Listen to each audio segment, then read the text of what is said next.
total than he has, and I've spent more money to date, I think, than he has. So. What are we talking about in terms of dollars?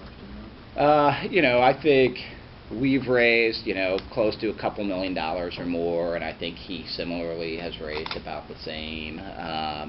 So I think I'm the only one who's actually raised more than their incumbent opponent on the Democratic side, but it's real close. I mean, we've been close. I think I've outraised him 5 of the 6 fundraising deadlines. So I've raised more in total, but it's within the mark. It's real close. I mean, I haven't seen anything from either you or him, and we're in kind of the Cleveland ADI. And I was just thinking, geez, we've been up for the last week. So we have been up in Cleveland for the last. We've been up around the state for the last week. So and are continuing on air this week as well. So.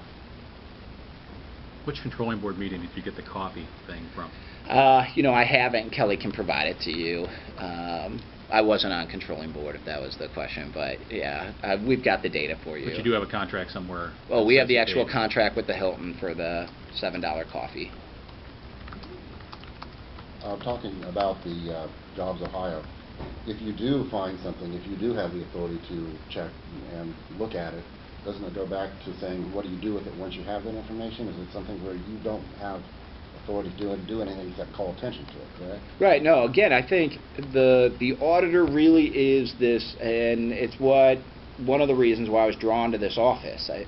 People need to understand more what's happening with their government, and I think when they pay tax dollars, they don't appreciate what they're getting for it, and I think the auditor should be objectively showing them this is what you're getting for your money. Now, you may like it, you may not like it, but I think it's the responsibility for people who live across the state to understand, okay, well, there's this liquor profit in Columbus. It's supposed to be creating jobs in my community. Is it being spent in my community? Is it creating jobs in my community? Or am I just paying a premium on liquor and it goes back to Columbus and then it's spent somewhere else in the state but not in my local community to create jobs? And so I really see this as you need a strong and independent person in this role who's focused on just pulling the curtains back and saying, this is your money, this is where it's being spent, this is what effect it's having. And then, hopefully, if you had competitive legislative districts, you can actually hold your legislators accountable for the manner in which they're working, and hold your governor accountable.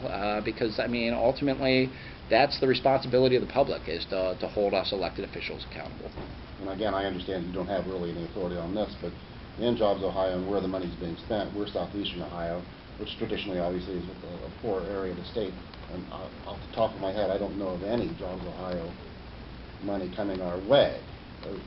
That's something that could be a report that you would generate, I assume. Absolutely. We will, in fact. And, I know in Cincinnati, what was it, Pure Romance or something like that was trying to get money, and JobsOhio said, oh, that's not the sort of business we would want to invest money in, and making those sort of non-objective decisions on where dollars go. I think absolutely there should be a report generated out of the auditor's office just showing geographically this is where the money went, this was the promises of jobs from these contracts, this was the promise of private investment, and then this is what impact it's had thus far. They've created this many of the jobs they promised to create.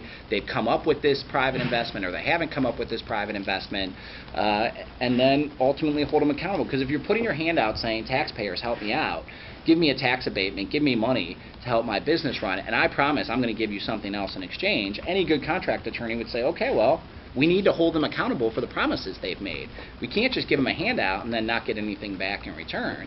And I'm not sure that they're really benefited by having, just the incumbent governor say, oh, yeah, it's working out great. Things are going great. Because they're incented politically to tell you everything's working out great. You talked about the charter schools.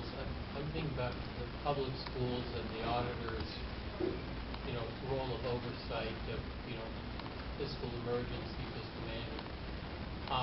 Do you think that that's something that the present auditor hasn't been vigilant enough on? We used to, get releases that this school was in trouble and the state was taking over their management. I guess if you were auditor, is that something you'd step on? You know, education to me is very personal. Being that I'm the 11th of 12 kids, if it wasn't for great public schools in Bay Village, I wouldn't be where I'm at. And so I think the auditor needs to be focused on whether or not we're delivering excellent educational opportunities. And given the fact that charter schools, the whole idea was competition will breed excellent educational opportunities, I think the auditor needs to be doing a better job of providing a greater assessment of these are the schools in your community and this is how they're achieving, and this is how much money they're getting per student, and this is how they're spending that money. And so I do think that there needs to be more of a focus on it. I obviously believe that given the fact that you have charter schools who are buying computers and textbooks and other things at the beginning of the year and saying, well, as soon as we get the public money and buy private goods with it, that being computers, textbooks, and desks, those are private property. I don't believe that to be the case, that if any public school teacher at the end of the year walked out of the classroom with all the computers, we'd call the local prosecutor and say they stole from the school. The charter school operators are saying, no, that's what we're allowed to do. That's legal for us to go ahead and convert that into private property.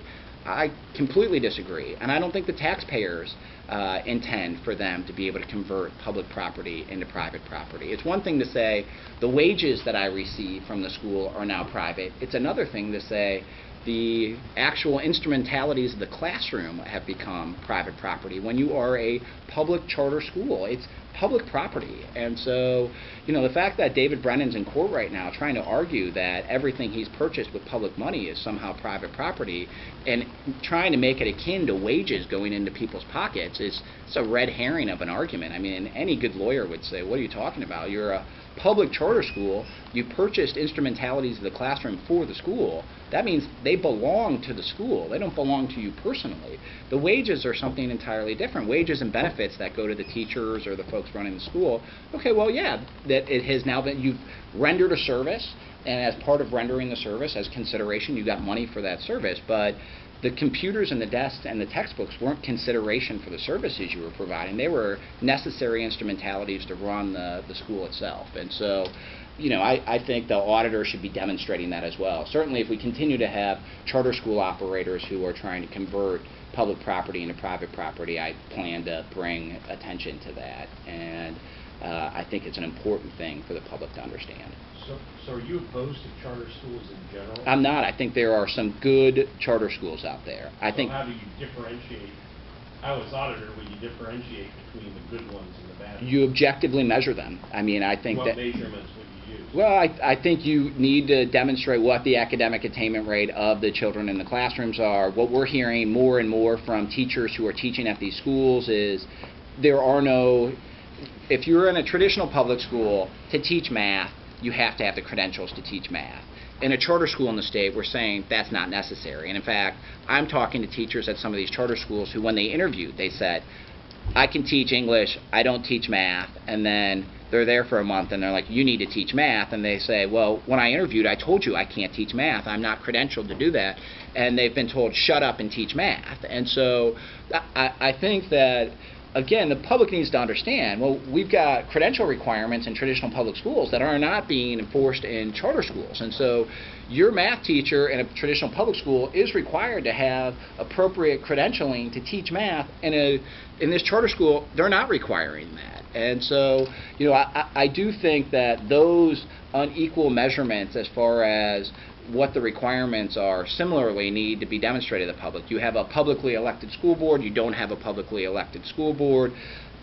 Assets you buy here stay with the school, assets you buy here don't necessarily stay, and then, you know, this is what the graduation rates are, this is what the ACT, SAT scores have been, etc. And, you know, the Annenberg study, or the Annenberg Institute that put out this charter school study, lays out, here are some things that you can do to more objectively measure traditional public schools and public charter schools, and I think that's what the auditor should be doing is, these are the attainment levels, this is how much money they're getting per student, you know, and ultimately these are SAT scores, ACT scores, this is how they're doing on proficiency tests, and then parents can start making determinations on whether or not they think they want to pull their kid out of the traditional public school to send them to a charter school that's better. But I'm a supporter of good schools, whether it's traditional public, charter, private. We need more good educational opportunities. And I think there's a number of communities where they had a bad public school and now they have a bad charter school too. So they have two bad options for their kids, and that is not an option at all. And I think the people in government should be saying, we're not going to stand for this. We've got to figure out how to give the kids in Lorraine a chance to have a decent education. And, you know, I'm talking to parents up there who are traditional Democrats saying, look, I can't send my kid to the public school, and I can't send them to this charter school, so I'm trying to figure out how to come up with enough money to send them to the private Catholic school. And I need you to be helpful to make sure that the dollars we do spend are at least going to a decent educational opportunity for my kid as opposed to two bad educational opportunities. So how, you say too bad, and one of those is public, how? I mean, I think, again, you need to say, all right, well, this is how much they're getting per student, this is what the academic attainment rates are of this school. The report card? I think, in part, it is, I think, arguably the flow of dollars from one to another and how the charter schools are performing isn't as objectively being performed. I think that some of the report card ratings haven't been particularly helpful to parents with respect to how their traditional public is performing. So again, I think having additional oversight and metrics on whether or not the schools are performing the way they're supposed to be performing will be helpful to parents. Do you think testing is a lot of teachers say, well, all we do is teach the test and we're not really teaching the kids that? I think we're over testing. Yes, I think that there's it's an have metrics too. How do you? I think it's one thing to say we're going to have a set of tests. It's another to just constantly be changing. Okay, well, now it's the park and you need to have X million dollars set aside to now start implementing a new testing regime, and that when you look worldwide at the schools and the countries that are doing best academically, they're not doing what the United States is doing right now. It's not charter schools, it's not all this testing. I mean, if you go to Finland and you go to some of these other countries that clearly are doing better than us when it comes to the academic attainment rate of their children, they're not proposing the sorts of things we're proposing. And unfortunately, I think the American Legislative Exchange Council and others who have different motives, separate and apart from doing a good job of educating kids, are pushing things like these sorts of tests, and I don't think that they're particularly helpful or successful. I think we're at our time. Okay?